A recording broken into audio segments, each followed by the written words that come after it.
Okay, I'm going to show you how I start the primary windings here, how I do them on this core. A couple things. I've got a set of regular pliers. Now when I use this, I just use it on the very edges of the wire, the very tip here, because using these will definitely damage the coating, and we don't want to do that in the inside of the wire. I do have wrapped set of pliers here. There's no teeth in them, and it's wrapped so that I can do initial turns like this. You can see that I've already preformed that. Don't mind that this is covered in kapton tape. That was from a different experiment. It's a spare piece of wire, so I'm going to use it for demonstration purposes. Anyway, I did that first little bend here such that it will slip onto the core just like that, and it lies very flush on the inside, and I didn't have to do any sort of bending or tweaking or pushing on the inside to get that to hook real nicely there. Now I didn't leave a whole lot of space here. I don't usually. I have my feed point towards one side of the transformer as opposed to in the middle here. Do note that what matters is the number of times the wire goes through the toroid. The amount that goes on the outside isn't as critical. You can toy with it. Sometimes I use a lot, sometimes I use a little. Anyway, that's up to you. So now that I've got my first turn, so to speak, in there, I'm going to support it from the inside. So we've got the wire there. I'm supporting it with my thumb right here because I want it to be flush against the toroid. And I'm going to make my first bend. Now you might be tempted to do it like this, bend it straight down. And that's fine, but when you do your secondaries, you're going to run out of room here really quickly. So instead, what I try to do is start my primary winding up on the edge here. So you can't quite do it at a 3 o'clock position, but you can get it fairly close. And then as I do my windings, I progress this way. It gives you just a little more room over here to do your secondaries without having to gap them. Now I've got an idea on how to gap them without losing efficiency. I've tested it in common mode cores, and I'll be trying it out with the transformer as well. Anyway, so I'm in here supporting the wire with my thumb, and we're going to make my first bend right across the joint there. 12 gauge wire is a bit stiff. And then supporting it on the inside and supporting it on the outside as well, we can then make that bend on the outside. Now I've tried to lay it as close, fairly close to the beginning as possible. Again, this is a tight winding style. It is a little odd trying to do it from the 3 o'clock position. I get that. I'm going to start a little bend here, but I'm not going to fully finish it yet. Just a little bit so that I know where that is. You'll see why in just a minute. I'm going to support the wire here and partially undo the bend that I had made. That allows me to fish the far end of the wire in, and as I feed the wire in, I can press the coil closed with my thumb here and make a fairly tight turn. Makes it a lot easier to make that top bend,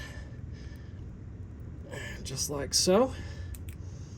That gives us fairly close proximity to the core. Now you can work with that a little bit.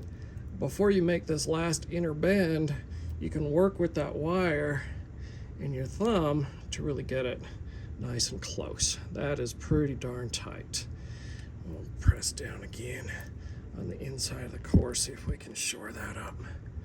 Okay, a little loose up top, but that's a fairly tight winding, at least right there. So if this was going to be for a 80-meter version, you might just be about done, because that's one pass through. Here's the second pass, and we're going to tighten that up on the inside. So again, I'm going to use my thumb on the inside to press that. I'm going to work with the wire back and forth to make sure that it is fairly straight on the inside. I want that as flush as possible on the inside. There we go. So Again, supporting on the outside and using the joints on the out, we will make a nice little flush turn there as well. And one last one, I'm going to support it on the inside here. See how I let go and it kind of lifted a little bit? That's okay. We're going to push that wire down and make that final crease on the outside. There you go. So if you're doing the 80-meter version, you're almost done with this. Obviously I need to work with it a little more to make that last little bit flush against the coil. It has to do with that bend there. Anyway, you get the idea. And if I was going to continue this, had a longer wire for the 160-meter version, I would make my initial little bend here. I would support the wire as I'm undoing the bend, and then I could feed the extra line in through the toroid. That way you're not trying to kink all the wire through if you try to push it through with your thumb. I've seen a lot of people when they're trying to do these windings that they'll, let me grab a spare piece of wire here. They'll try to push it through like this. Well, that's a little hard to straighten out once you're on the inside. It can be done, but I just don't find it as nice, especially around the edges and the flushness as what I just showed you. So anyway, let me see if I can get this out.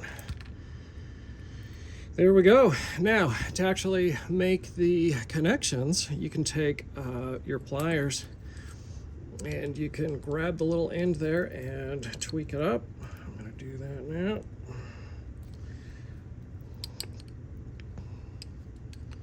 A little hard to do on camera.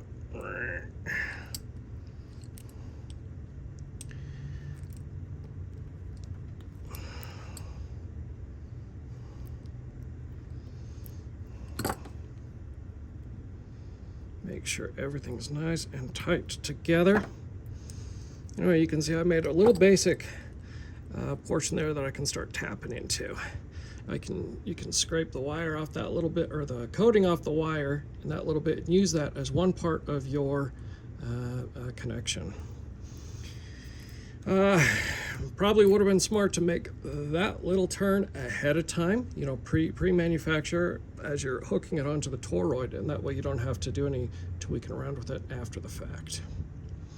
For the last little bit, it's as easy as pulling up like that.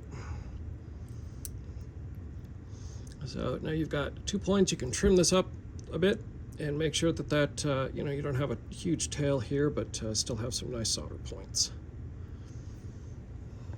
One last thing, I just put a zip tie in the way so that the coil won't slide in one direction.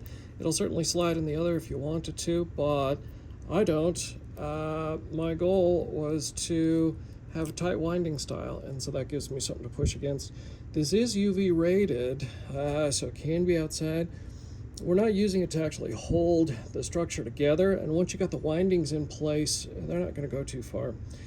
But these zip ties are only rated temperature-wise for like 80 centigrade. So if we actually do succeed in heating this up, or fail by heating it up, then this should fail before anything else. So just be aware of that. It's more for construction help as opposed to a part of the final design that needs to stay. And I did mention 3 o'clock.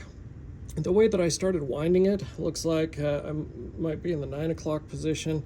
I was hoping to have, instead of the cable go straight in at an angle and along one side of the toroid, so that it offers the maximum amount of space on this other side for the secondary windings.